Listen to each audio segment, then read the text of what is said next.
Hello students. तो जैसा कि आज है यहाँ पर आप लोगों का 11 सितंबर और 11 सितंबर का जो है थर्ड यानी कि लास्ट शिफ्ट का एसएससी एमटीएस का एग्ज़ाम हो चुका है समाप्त। तो देखेंगे कि थर्ड शिफ्ट में जो एसएससी एमटीएस में जीके जीएस से कौन कौन से क्वेश्चन पूछे गए थे। बस आप लोगों को क्या करना है कि वीडियो को लास्ट तक बने रहना है, शेयर कर देना है वीडियो को अगर आप लोग कहीं भी कर सकते हैं, वीडियो को लाइक कर देंगे, चैनल को सब्सक्राइब कर लेंगे। और बाकी जो शिफ्टें आपकी फर्स्ट और सेकेंड हुई हैं, अगर उनका आपने एनालिसिस नहीं देखा है तो जाइए, इंग्लिश और जीके दोनों का आपको प्लेलिस्ट मिल जाएगा, तो वहाँ पर जा कर के देख सकते हैं। तो चलिए बिना टाइम वेस्ट के जल्दी से शुरुआत करेंगे कि क्या लेवल आपका रहा हुआ था। देखिए पहला क्वेश्चन जो पूछा गया था ये आपका सेकंड या फर्स्ट शिफ्ट में आज आया हुआ था। आई थिंक सेकंड शिफ्ट में आपका था, ठीक है, आपका ये सेकंड शिफ्ट में पूछा गया था। और ये थर्ड शिफ्ट में भी क्वेश्चन पूछ लिया गया। तो ये उन लोगों के लिए जो बोलते हैं क्या क्वेश्चन क्या रिपीट होते हैं, तो मोस्टली क्वेश्चन रिपीट होते हैं। मैं बोलता हूँ कि 50% जो क्वेश्चन होता है वो एसएससी एग्ज़ाम में प्रीवियस ईयर 2 साल पहले पूछा गया, 4 साल पहले पूछा गया, रिपीटेड क्वेश्चन ही पूछा जाता है। तो सबसे बेहतर प्लान होता है कि आपको प्रीवियस ईयर को पढ़ना है। तो महात्मा गांधी की आत्मकथा का नाम यहाँ पर पूछा गया था, क्या था? तो यहाँ पर the story of my experiment with truth, यानी कि एक्सपेरिमेंट विथ ट्रूथ नाम से सुबह पूछा था। सेकंड में कि एक्सपेरिमेंट जो ट्रूथ है विथ ट्रूथ, ये किसकी पुस्तक है? तो यह है महात्मा गांधी की। और यहाँ पर महात्मा गांधी की यहाँ पर आत्मकथा पूछ ली गई, जो कि गुजराती भाषा में लिखी गई थी। आपको ये भी याद रखना है क्योंकि कभी आपकी भाषा भी पूछी जा सकती है। तो ये लिखा गया था गुजराती भाषा में यहाँ पर महात्मा गांधी की जो आत्मकथा एक्सपेरिमेंट विद ट्रूथ। और इसके साथ साथ यंग इंडिया भी इनकी एक पुस्तक थी, हरिजन भी थी, नवजीवन थी, हिंदू स्वराज थी। ये महात्मा गांधी की कुछ और भी पुस्तकें रही हुई थी।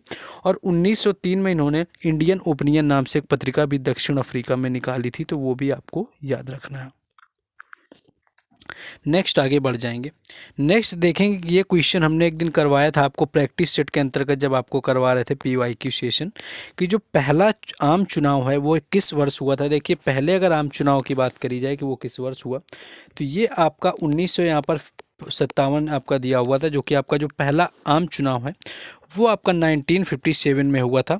और बाकी अगर आपके पहले आम चुनाव यहाँ पर आपको ऑप्शन में शायद हो सकता है कि 1952 दिया हुआ, क्योंकि जो आपका पहला आम चुनाव आपका वैसे तो 1957 में हुआ था, लेकिन अगर पहली बार की बात करें जो पहला आम जनता आपका चुनाव था वो 1951-52 में हुआ था। और इसके परिणाम 1952 में आपके घोषित किए गए थे, जिसमें क्या था कि भारतीय राष्ट्रीय कांग्रेस ने 364 सीटों के साथ चुनाव जीते हुए थे। 25 अक्टूबर 1951 से 21 फरवरी 1952 तक आपका चला हुआ था। तो ये आपका पूछा गया था। तो क्वेश्चन यहाँ पर आपका जो हो जाएगा वो स्वतंत्र तरीके से था आपका 1957 वाला। तो आपको ऑप्शन देखना है, क्वेश्चन में बताना है कि एग्जैक्ट आपका पूछा क्या गया था। हो सकता है कि आपका 1957 ना दिया हो, तो आपका 1952 उसमें दे दिया होगा।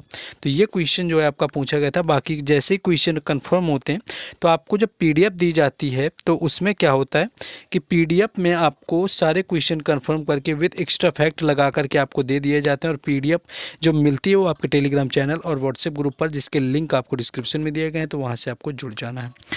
एक क्वेश्चन आपका था कि द्वितीय गोलमेज सम्मेलन में किसने भाग लिया हुआ था। देखिए यहाँ पर ऑप्शन तो नहीं मिल पाते हैं। जब ऑप्शन नहीं मिल पाते हैं तो थोड़ा बताना मुश्किल होता है कि जो द्वितीय गोलमेज सम्मेलन हुआ उसमें जो भाग है किसने लिया हुआ था। लेकिन अगर यहाँ पर बात करें तो गांधी जी थे, यहाँ पर गांधी जी ने भाग लिया हो था, जो कि हो सकता है कि इन्होंने द्वितीय गोलमेज सम्मेलन में लिया हुआ था। पहले में नहीं लिया हुआ था। ये कांग्रेस के एकमात्र प्रतिनिधि रहे हुए थे जो कि शामिल हुए थे द्वितीय गोलमेज सम्मेलन में। इसके साथ साथ बी आर अम्बेडकर भी इसमें शामिल हुए थे, क्योंकि ये तीनों में शामिल हुए थे। और तेज बहादुर सप्रू भी इसमें शामिल हुए थे। जो अम्बेडकर थे और तेज बहादुर सप्रू, ये दो लोग थे जो कि तीनों गोलमेज सम्मेलन में शामिल हुए थे। और ये हुआ कब था आपका 1931 में होता है द्वितीय गोलमेज सम्मेलन। और इसमें क्या था कि Pyarelal Nayyar, Sarojini Naidu, Annie Besant, Madan Mohan Malviya, B R Ambedkar सहित जो है कुल 31 प्रतिनिधियों ने इसके अंदर भाग लिया हुआ था। बल्कि अगर ये कभी पूछा जाए कि इसमें भाग किसने नहीं लिया हुआ था, अगर आपसे ये पूछ लिया जाए, तो वो थे पीटी नेहरू, यानी कि जवाहरलाल नेहरू ने जो है इसके अंदर भाग नहीं लिया हुआ था। आपका अगर आपसे ये पूछा जाए कि किसने द्वितीय गोलमेज सम्मेलन में भाग नहीं लिया हुआ था। नेक्स्ट आगे देखेंगे। लेकिन एसएससी के एमटीएस के जो एग्ज़ाम चल रहे हैं, आपके जो भी एग्ज़ाम जितने भी शिफ्टों में आपके हो चुका है, सभी शिफ्टों का जो एग्ज़ाम है आपके जीके जीएस के क्वेश्चंस के विद एक्स्ट्रा फैक्ट और एक्सपेक्टेड फैक्ट के साथ में आपकी पीडीएफ तैयार कर दी गई है, जो कि आपको एक साथ कंबाइंड मिल जाएगी, जो कि एग्ज़ाम में आपके बेहद ही महत्वपूर्ण होने वाली, जिसका शुल्क है मात्र आपका 20 रुपये रखा गया, जो कि इस व्हाट्सएप नंबर पर कॉन्टैक्ट करके आप परचेज़ कर सकते हैं, जो कि आपके SSC MTS एग्जाम्स के लिए बेहद ही महत्वपूर्ण होगी। नेक्स्ट क्वेश्चन ये रिपीटेड है PYQ की, कि पहली शास्त्रीय नृत्यांगना जो राज्यसभा के लिए नामांकित हुई थी वह कौन थी। तो पहली जो राज्यसभा के लिए नामांकित होने वाले अगर नृत्यांगना की बात करें तो इसका सही उत्तर जो है आपका रुक्मणी देवी अरुंडेल हो जाएगा। यानी कि जो रुक्मणी देवी अरुंडेल थी ये आपकी भारतीय नृत्यांगना थी जो कि पहली जो कि राज्यसभा के लिए नामित हुई थी। और कई बार क्या होता है कि आपका इनसे पूछ लेते हैं कि ये इनका संबंध किस नृत्य से है, तो इनका संबंध है भरतनाट्यम नृत्य से। और वहीं भरतनाट्यम नृत्य की बात करें तो ये तमिलनाडु राज्य का शास्त्रीय नृत्य है और भारत के कुल 8 शास्त्रीय नृत्य हैं। तो ये क्वेश्चन जो है आपको यहाँ पर याद रख लेना है। नेक्स्ट एक क्वेश्चन देखिए पूछा गया था आपका कि कालबेलिया नृत्य किस राज्य से संबंधित है। देखिए कालबेलिया जो नृत्य है ये कई बार पूछा जाता है, इसी को सपेरा नृत्य भी कहते हैं, आपको ये भी याद रखना है। इसी को सपेरा नृत्य कहा जाता है। और कालबेलिया जो होता है वो राजस्थान का एक प्रसिद्ध लोक नृत्य शैली, तो राजस्थान राज्य से इसका संबंध है। और 2009 के अंदर जो है कालबेलिया नृत्य को यूनेस्को की अमूर्त धरोहर के अंदर भी शामिल किया जा चुका है 2009 में।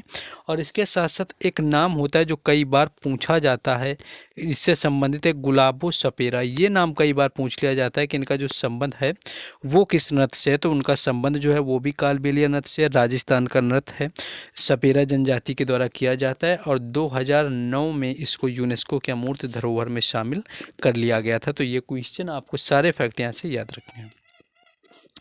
नेक्स्ट था कि सिरपुर तीर्थ स्थल किस राज्य में स्थित है। अगर सिरपुर की बात करें जो तीर्थ स्थल है वो किस राज्य में स्थित है, तो इसका राइट आंसर जो है वो छत्तीसगढ़ हो जाएगा। यानी जो सिरपुर तीर्थ स्थल है वो भारत के छत्तीसगढ़ राज्य के महासमुंद जिले की महासमुंद तहसील में स्थित एक गांव है। यानी कि एक गांव का नाम है सिरपुर जो कि महासमुंद जिले में आता है, जो कि जिला आता है छत्तीसगढ़ राज्य में। तो राज्य का आपका नाम दिया होगा तो छत्तीसगढ़ हो जाएगा, जिसमें कि आपके ये महानदी के किनारे बसा हुआ है। तो महानदी भी आपको याद रखना है, इसका उद्गम भी छत्तीसगढ़ से होता है। इसी के किनारे सिरपुर बसा हुआ है जो कि धार्मिक स्थल है, क्योंकि यहाँ पर कई सारे जो है प्राचीन मंदिर बने हुए हैं।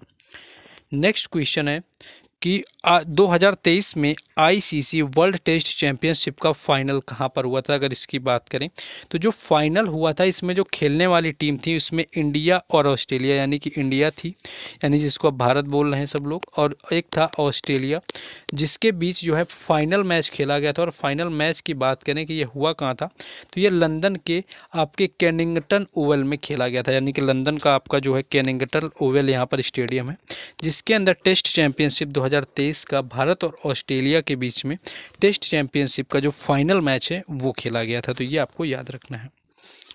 नेक्स्ट क्वेश्चन आपका था कि निम्नलिखित में से कौन भारत रत्न से सम्मानित होने वाली संगीतकार है। देखिए यहाँ पर ऑप्शन नहीं मिल गया था, ऑप्शन में आपको लता मंगेशकर दिया हुआ था जो कि राइट आंसर था आपका, क्योंकि लता मंगेशकर को देखिए 2001 के अंदर भारत रत्न दिया गया। इसके साथ साथ एक और संगीतकार थे बिस्मिल्लाह खान जो कि शहनाई वादक थे, उनको भी 2001 में दिया गया।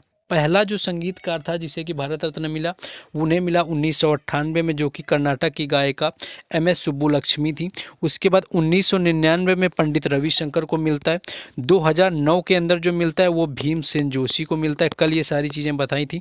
और 2019 में जो मिलता है भूपेन हजारिका को मिलता है, जो कि यहाँ पर असम के पार्श्व गायक हैं। तो केवल 6 लोग ऐसे हैं, यानी कि 6 भारतीय संगीतकार हैं जिनको भारत रत्न दिया गया। इसका राइट आंसर जो लता मंगेशकर था।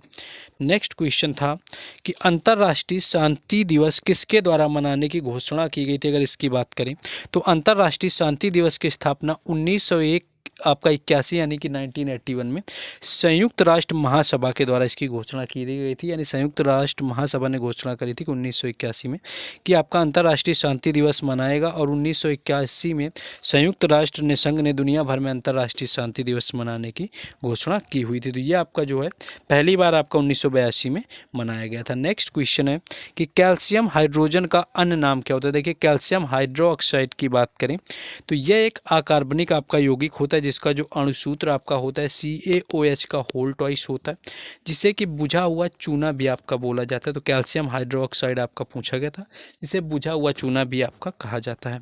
नेक्स्ट एक क्वेश्चन था कि निम्नलिखित में से कौन माइक्रो फाइनेंस बैंक है। देखिए सारे ऑप्शन नहीं मिल पाए, लेकिन एक शायद आपका ऑप्शन SBI दिया हुआ था, एक ICICI दिया हुआ था, एक आपका लेकिन दे दिया था वहाँ पर बंधन बैंक, आपका ऑप्शन में एक बंधन बैंक दिया हुआ था जो कि राइट आंसर था। अगर आपका बंधन बैंक दिया हुआ था जैसा कि पता चला, तो बंधन बैंक आपका जो है माइक्रो फाइनेंस के अंतर्गत आता है। इसके साथ साथ एक क्वेश्चन आपका कुछ ऐसा देखने को मिला हुआ था कि बोन मैरो को कौन सी कोशिका के द्वारा मजबूती मिलती है। तो इसके जो एग्जैक्ट आंसर अभी नहीं एग्जैक्ट हम समझ पा रहे हैं, तो वो आपको पीडीएफ में मिल जाएंगे सारे। और एक आपका था कि आंध्र प्रदेश से संबंधित गायक कौन से, देखिए इसके भी ऑप्शन एक दो ही शायद मिल पाए थे। यहाँ पर देखिए, यहाँ पर एक आपका अलका याग्निक मिला हुआ था जो कि वेस्ट बंगाल यानी कि पश्चिम बंगाल से इनका संबंध है, तो ये ऑप्शन आपका नहीं होना था। आशा भोसले की बात करें तो ये इनका संबंध है महाराष्ट्र से, तो ये भी नहीं होना था। बाकी जो आपके ऑप्शन दिए हुए थे इसी तरह से ऑप्शन को एलिमिनेट करके जो है आप वहाँ पर पता कर सकते थे कि कौन आंध्र प्रदेश से संबंधित गायक है। नेक्स्ट आपका पूछा था कि सेकेंड आपका लार्जेस्ट कॉटन प्रोड्यूसर पूछा गया था कि जो आपका रेशम का दूसरा सबसे उत्पादन करने वाला देश कौन सा है, शायद पूछा गया था। तो आपका उसका जो राइट आंसर है वो आपका चीन हो जाएगा। नेक्स्ट आपका कॉन्टिनेंटल गेम्स कुछ आपके पूछे गए थे। देखिए इन क्वेश्चन में थोड़ा सा डाउट है तो आप लोग कमेंट के माध्यम से बता देंगे। कॉन्टिनेंटल गेम्स था। एक क्लाइमेट चेंज से रिलेटेड कुछ आपका पूछा गया था कि क्या रीजन होते हैं आपका। एक मुंशी प्रेमचंद्र का उपन्यास गोदान के बारे में कुछ आया हुआ था। एक आपका इंडियन सिंगर, देखिए भारत रत्न वाला बता चुके हैं आपको, इंटरनेशनल पीस भी बता चुके हैं। तो ये कुछ था जो कि आज का आपका थर्ड शिफ्ट में एसएससी एमटीएस का देखने को मिला हुआ था। बाकी इंग्लिश का एनालिसिस तीनों शिफ्टों का भी एक साथ में करवा देंगे। बस आपको चैनल को सब्सक्राइब कर लेना है ताकि आपको नोटिफिकेशन मिल जाए और आप वीडियो को देख सकें। वीडियो को लाइक शेयर ना किया तो आप लोगों को कर देना है। बाकी सारे क्वेश्चंस विद डिटेल्ड एक्सप्लेनेशन आपको मिलेंगे पीडीएफ में, और पीडीएफ आपको मिलेगी टेलीग्राम चैनल और व्हाट्सएप ग्रुप पर। इसके लिंक आपको ऑलरेडी डिस्क्रिप्शन में दिए जा चुके हैं। जो लोग ऑलरेडी जुड़े हैं उनको कोई नहीं, लेकिन जो लोग नए हैं वो लोग जुड़ जाएंगे और चैनल को भी सब्सक्राइब कर लेंगे। मिलेंगे हम लोग अभी आपका तीनों शिफ्टों का जो है इंग्लिश का एनालिसिस लेकर। इंग्लिश के एनालिसिस में सब लोगों को आना है, देखना है कि तीनों शिफ्टों में इंग्लिश का लेवल क्या रहा हुआ है, कौन कौन से क्वेश्चन पूछे गए हैं।